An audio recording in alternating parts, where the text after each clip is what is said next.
ವ್ಯಕ್ತಿ ಜೊತೆಗೂ ಇರಬೇಕು. ಇಲ್ಲ ಅವರು ಕರಿಯರ್ ವೈಸ್ ಭಾಳ ಅವರಿಗೆ ತಮ್ಮ ದುಡಿಮೆ, ತಮ್ಮ ಒಂದು ಸ್ಟೇಟಸ್ಸು, ತಮ್ಮದು ಅನ್ನೋದಿರ್ತದಲ್ಲ, ಇನ್ನೊಂದು ವ್ಯಕ್ತಿ, ವಸ್ತು, ಸಿಚುವೇಶನ್ ನಂದು ಭಾಳ ಇಂಪಾರ್ಟೆಂಟು. ಸೊ ನೀನು ಬೇಕು, ಇದು ಬೇಕು, ನನಗೆ ಇದೇ ಇಂಪಾರ್ಟೆಂಟ್. ಬಟ್ ನಿಮ್ಮ ವ್ಯಕ್ತಿಗೆ ಸೆಕೆಂಡ್ ಪ್ರಯಾರಿಟಿ. ಅವ್ರದ್ದು ಒಂದು ಪರ್ಸನಲ್ ಲೈಫಿಗೆ, ಅವ್ರ ಕರಿಯರ್, ಎಸ್ಪೆಷಲಿ ಅವ್ರ ಕರಿಯರಿಗೆ ಅವ್ರದ್ದು ಫಸ್ಟ್ ಪ್ರಯಾರಿಟಿ ಕೊಡ್ತಾರೆ ಅವರು. ಸೊ ಹಿಂಗಾಗಿ ಅದಕ್ಕಾಗಿ ಅವರು ಇವ್ರನ್ನ ಬಿಟ್ಟು ಹೋಗ್ತಿರ್ಬೋದು. ನನಗೆ ಅದೇ ಬೇಕು ಫಸ್ಟ್, ನಾನು ಅದನ್ನು ಚೂಸ್ ಮಾಡ್ಕೊತೀನಿ.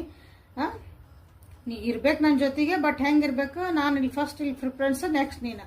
ಹಂಗಿದ್ದಾಗ ನಿಮ್ಮ ವ್ಯಕ್ತಿಗೆ ನಾನು ಸಾಯ್ತೈತಿ, ನಾ ಏನೋ ಅನ್ಕೊಂಡ್ಬಂದಿದ್ದೆ ಇಲ್ಲಿ, ನಾನೇ ಫಸ್ಟ್ ಪ್ರಯಾರಿಟಿ ಆಗಿರ್ತೇನೆ ಇಲ್ಲೇ, ನನಗೆ ಎಲ್ಲ ಅಂದ್ರೆ ಒಂದು ಬೆಲೆ ಇರ್ತೈತಿ ಇಲ್ಲೇ ಅನ್ಕೊಂಡ್ಬಂದಿದ್ದೆ. ಬಟ್ ಇಲ್ಲ, ಹಂಗಾಗಿಲ್ಲ ಇಲ್ಲಿ. ಹಂಗಾಗಿ ಇದು ನಿಮ್ಮ ವ್ಯಕ್ತಿ ಎನರ್ಜಿ ಮತ್ತು ಥರ್ಡ್ ಪಾರ್ಟಿ ಎನರ್ಜಿ ಇಬ್ಬರದು ಹೆಂಗಿದೆ ಅಂದ್ರೆ ಈಗ ಸದ್ಯ ಒಳಗೆ ನಿಮ್ಗೆ ಇಲ್ಲೇ ಕಾಣ್ತಾ ಐತೆ. ಓಕೆ, ಸೊ ಇಲ್ಲಿ ಕ್ಲೇಮ್ ಮಾಡ್ಕೊಳಂಥದ್ದು ಏನೂ ಇಲ್ಲ. ನಿಮ್ಮ ಥರ್ಡ್ ಪಾರ್ಟಿ ಜೊತೆಗೆ ಯಾರ್ಯಾರು ಅದಾರ ನಿಮ್ಮ ವ್ಯಕ್ತಿಗಳು ನೋಡ್ರಿ, ಭಾಳ ಖುಷಿಯಿಂದ ಅದಾರ, ಹ್ಯಾಪಿಯಾಗದಾರ ಅಂದ್ರೆ